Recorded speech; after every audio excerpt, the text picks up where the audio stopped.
Capítulo 11. Relato das 3 amigas. Nas horas de lazer, é costume visitar amigos e parentes por aqui. Gostamos de nos reunir e conversar. O assunto preferido entre familiares são os parentes. Falamos a respeito dos entes queridos desencarnados, que não estão bem, e sobre os parentes encarnados. Trocam-se ideias e planeja-se ajuda. Na casa de vovó, recebem-se muitas visitas, e como estava sempre por ali, quando me convidavam, ficava junto, escutava as conversas, participava e com isso aprendia muito. Dona Amélia, uma das senhoras que moram conosco, recebeu a visita de sua neta Marina e da amiga dela, Isa, que residiam em outra colônia.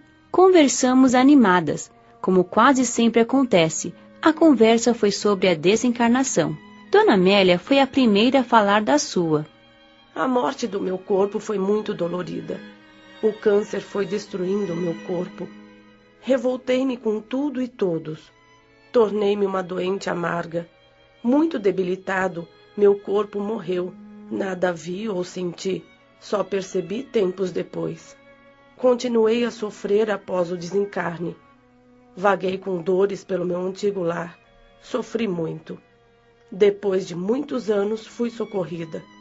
Entendi que foi merecido tudo o que passei. Tendo saúde quando encarnada, não dei valor. Tomava sempre bebidas alcoólicas, fumava, envenenei meu corpo sem egoísmo, inveja e ciúme. Se não fiz mal a ninguém, fiz pouco bem. E o que fiz foram as poucas esmolas, resto do meu supérfluo que distribuí. Nunca pensei em ajudar realmente alguém.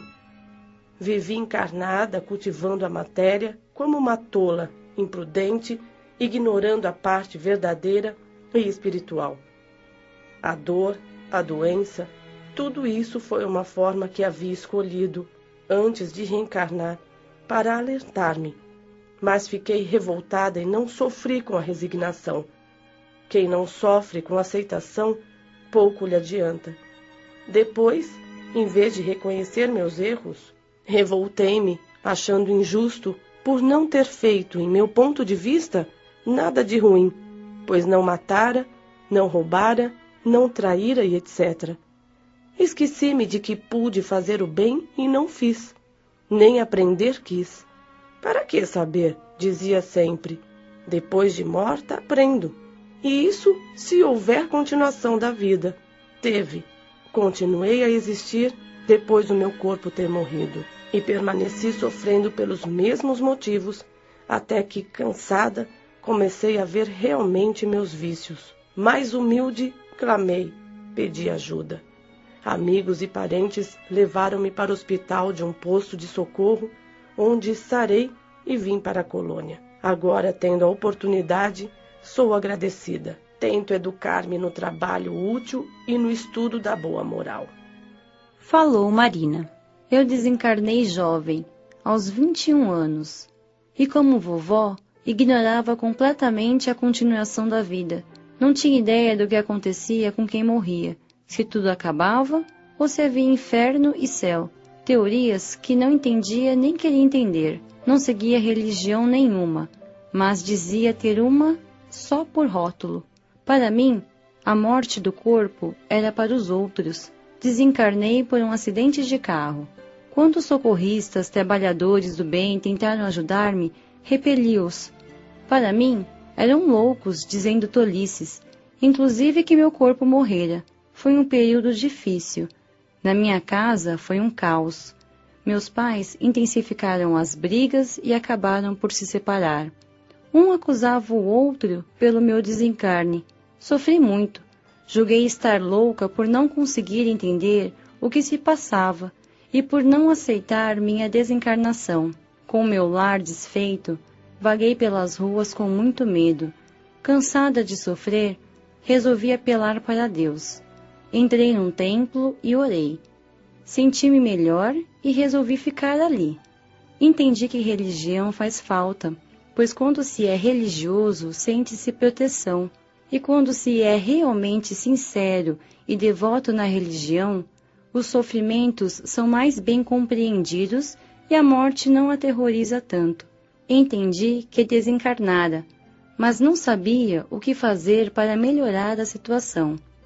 Fiquei naquele templo a orar junto com outros desencarnados e com encarnados que lá iam.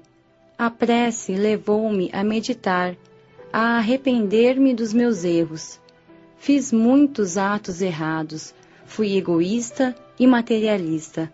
Nos 21 anos que passei encarnada, tinha muito do que me arrepender. Não saí mais do templo, temia os irmãos trevosos, tinha medo de que estes me prendessem. Eles não entravam no templo, mas via-os fora. Fiquei anos no templo, e quando me cansei, resolvi ser sincera comigo mesma e pedir socorro. Chorando, pedi ajuda a Deus, e trabalhadores do bem auxiliaram-me. Levei tempo para me recuperar no hospital de um posto de socorro. Hoje estou bem, sou grata, aprendo a viver aqui, anseio por melhorar moralmente e pôr em prática o que aprendo. Marina suspirou, mas não estava triste. As lembranças de tudo o que passou lhe davam forças para melhorar cada vez mais. Após uma pausa, foi a vez de Isa falar. Desencarnei por um tumor maligno no cérebro, depois de alguns meses doente. Estava com 16 anos. Seguia uma religião que, equivocadamente, me ensinou que com a morte, adormecia-se para acordar no julgamento de toda a humanidade, no fim dos tempos. Senti um torpor com a morte do corpo, uma espécie de sono.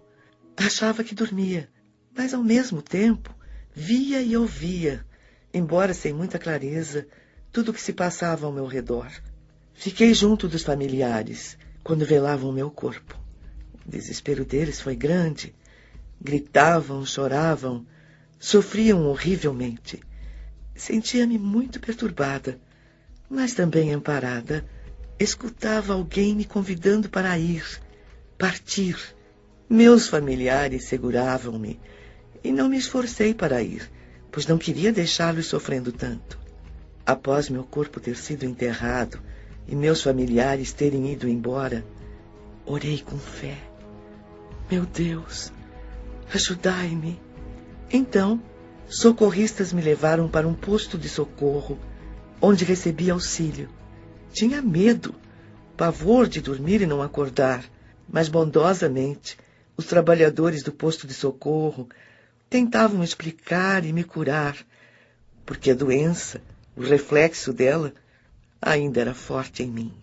Não me apavorei ao saber que meu corpo morrera. Decepcionei-me por não ser como pensava, como acreditava. Entendi as explicações que gentilmente os benfeitores me transmitiam e, raciocinando, achei-as justas e lógicas. Não temi mais e passei a dormir com tranquilidade. Mas os lamentos e o desespero dos meus enlouqueciam-me. Julgavam-me tão coitada por ter morrido que comecei a ter dó de mim. E como a autopiedade não leva a nada, só maltrata, desesperei-me. Eles começavam a chorar. Eu também me desesperava e chorava. Quando me chamavam, queria ir para perto deles. E acabei indo. Que agonia! Choravam, lamentavam. Era como se eu tivesse acabado. Sem entender, pois novamente fiquei confusa, sofri muito. Diziam que eu estava dormindo e que nada via ou sentia, e eu gritava que não. E novamente me apavorei, temendo adormecer. Detestei ficar no meu ex-lar e quis voltar ao posto de socorro, mas não sabia como. Lembrei de Jovina, uma caridosa enfermeira que cuidou de mim, e chamei por ela. Carinhosamente veio em minha ajuda, e senti alívio ao vê-la. Jovina, socorra-me, implorei em lágrimas. Tire-me daqui, me leve para um lugar onde não possa voltar mais. Ela trouxe-me para a colônia, onde fui internada no hospital do educandário, na ala para jovens.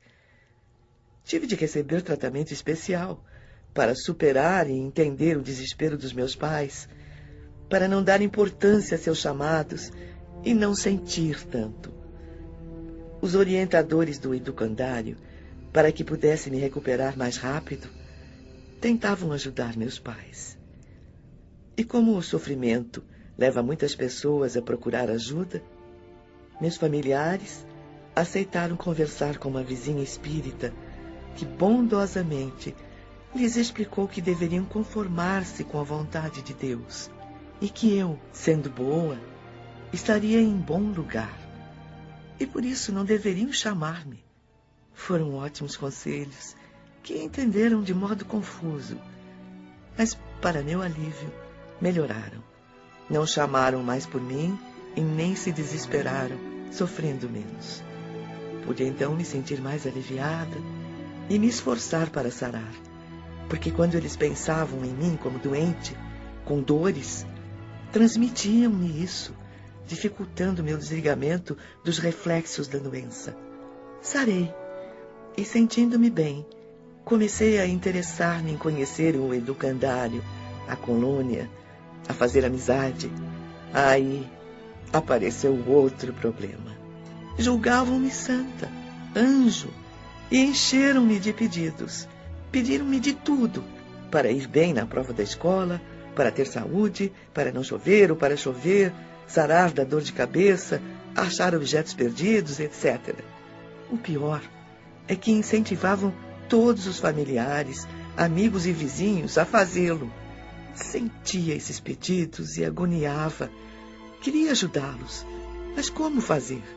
Instrutores do educandário tentaram outra vez ajudá-los para que eu melhorasse.